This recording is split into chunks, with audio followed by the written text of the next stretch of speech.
ಯಾವ ಎರಡು ತೆಬಲ್ ತೀರ್ಸ್ಕೊಳಕ್ಕೆ ರೋಡ್ಗೆ ಮುಚ್ಚಿಡ್ಕೊಂಡು ನಿಂತಿದ್ರಂತ. ಈ ಕಿವಿಲಿ ಗುಗ್ಗೆ ಪಗ್ಗೆ ಇದ್ರೆ ನೀಟಾಗಿ ಕೇಳೋದೇ ಇಲ್ಲ. ಏನಂದೆ ಇನ್ನೊಂದ್ಸಲ ಹೇಳು. ಯಾವ ಎರಡು ತೆಬಲ್ ತೀರ್ಸ್ಕೊಳಕ್ಕೆ ರೋಡ್ಗೆ ಮುಚ್ಚಿಡ್ಕೊಂಡು ನಿಂತಿದ್ರಂತೆ.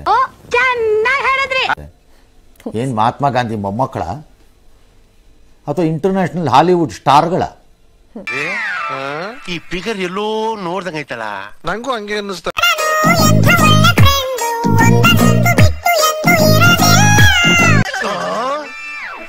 ಬದ್ಮಾಶ್ ನೀನೇನು ಏನು ಅದನ್ನ ಪಬ್ಲಿಸಿಟಿ ಕೊಡಕ್ಕೆ ಅಂತೆಲ್ಲ ಪ್ಲಾಟ್ ಮಾಡ್ತಿದ್ದೀರೋ ಹೆಂಗೆ ಇದು? ಯಾಕೆ ಸರ್?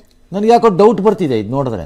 ಏಯ್, ಒಂದು ಸಿಂಪಲ್ ಕೇಸ್ ಇಲ್ಲಿ ಅರೆಸ್ಟ್ ಮಾಡಿ ಒಳಗಾಗಿ ಜೈಲಿಗೆ ಕಳಿಸ್ರಿ, ಇದ್ರ ಕಳಿಸ್ರಿ ಆಚೆಗೆ ಮನೆಗೆ.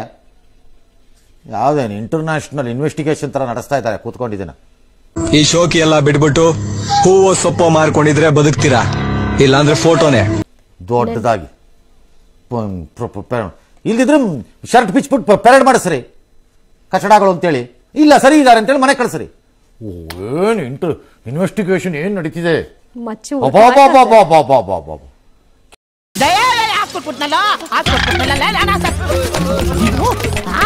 ಕೆಮಿಕಲ್ ಅನಾಲಿಸಿಸ್, ಮೆಟಲ್ ಅನಾಲಿಸಿಸ್, ಅಮೆರಿಕಕ್ಕೆ ಹೋಗ್ಬೇಕೀಗ ಮಚ್ಚು. ಅಣ್ಣ ನಿನ್ನ ಮಾತು ಕೇಳ್ತಾ ಇದ್ರೆ ಕುಡ್ದಿರೋ ಕಿಕ್ಕೆಲ್ಲ ಇಳ್ತೋಗ್ತಾ ಇದೆಯಲ್ಲ ಹುಡ್ಕೊಂಬರಕ್ಕೆ. ಪೊಲೀಸ್ನವರು ಯಾಕೆ ಬೆಂಗಳೂರು ಪೊಲೀಸ್ನವ್ರು ಇದ್ದಕ್ಕಿಂತ ಬ್ರೈಟಾಗಿ ಕೆಲಸ ಮಾಡ್ತಿರ್ತಾರೆ. ಕೆಲವು ಸರಿ if you so think they are useless fellows, arrest them and send them inside. ಬಂದಂಗ ಆಗ್ತಾ ಇದೆ, ಬಿಟ್ಬಿಡ್ರಪ್ಪ ನಮ್ಮನ್ನ. ನೆನ್ನೆ ಅರೆಸ್ಟ್ ಮಾಡ್ತಾರೆ ಮಧ್ಯರಾತ್ರಿ. ಅದಕ್ಕೆ ಹೇಳ್ತಿರೋದು, ಏನ್ ಪಬ್ಲಿಸಿಟಿ ತಗೊಳಕ್ಕೆಲ್ಲ ಪ್ಲಾಟ್ ಮಾಡ್ತಿದ್ದೀರೋ ಹೆಂಗೆ ಎಲ್ಲ ಪೋಸ್ಟ್ ಕೊಟ್ಕೊಂಡು. ಈ ನನ್ನ ಮಕ್ಕಳಿಗೆ ತಿಂದ್ಬಿಟ್ಟು ಮನೇಲಿ ಬೇರೆ ಏನ್ ಕೆಲಸ ಇರಲ್ಲ, ಇಲ್ಲಿ ಬಂದು ನಿಂತ್ಕೊಂಡು ಹೋಗೋ ಬರೋರ್ನೆಲ್ಲ ತರಲೆ ಮಾಡ್ಕೊಂಡು ಪೋಸ್ಟ್ ಕೊಡ್ತಿರ್ತಾರೆ ಬಡ್ಡಿ ಮಕ್ಕಳು. ಇವತ್ತು ಮಾರ್ಜ ಅಷ್ಟಂತೆ ಮಚ್ಚಿಗೂ ವ್ಯತ್ಯಾಸ ಕಂಡು ಬಂದಿದೆಯಂತೀಗ ಅಂತಾನೆ. ಅವನು ಗುಂಡಿ ಬಿಚ್ಕೊಂಡು ಒಳಗೆ ಬಂದ್ಬಿಟ್ನಂತೆ, ಇನ್ನೊಬ್ಬ ಲೈಟ್ ಇಟ್ಕೊಂಡು ಪೊಲೀಸ್ ಸ್ಟೇಷನ್ ಒಳಗೆ ಹೋಗ್ಬಿಟ್ನಂತೆ. ಮಣ್ಣು ತಿಂತಿದ್ರಂತೆ ಒಳಗಡೆ ಇದ್ದಿದ್ದು ಪೊಲೀಸ್ನವರು.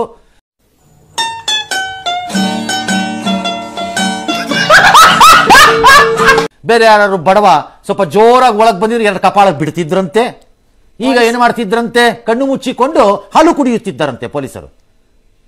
ಅದೇನ್ ಮಾತಂತ ಹೇಳಿದ್ರಿ ಸರ್ ನೀವು? Really hats off sir, hats off. ಕೃಷ್ಣರು ಇದಕ್ಕೆಲ್ಲ ಹೇಳಬೇಕು. ಸ್ಟೇಷನ್ ಒಳಗೆ ಬರಬೇಕಾದ್ರೆ ಒಂದು ರೀತಿ ರಿವಾಜ್ ಅನ್ನೋದು ಇದೆ, ಬಾಯಿ ಮುಚ್ಕೊಂಡು ಬರೋದಿದ್ರೆ ಬಾಯಿಲ್ದ ತೋರಿಸ್ತೀವಿ ಅಂತ ಹೇಳಬೇಕು. ಹೇಳಿದ್ದಾರೆ ಹಿಂದೆ ಎಲ್ಲ. ಹೀರೋಯಿಸಮ್ ಎಲ್ಲ ಹೊರಗೆ ಪೊಗರು ತೋರಿಸ್ಕೊಂಡು ಪೊಲೀಸ್ ಸ್ಟೇಷನ್ ಒಳಗೆ ಬಂದವ್ರಿಗೆ ಏನಾಗಿದೆ ಅನ್ನೋದನ್ನ ನಾನು ನೋಡಿದ್ದೀನಿ ನನ್ನ ಕಣ್ಣಾರೆ.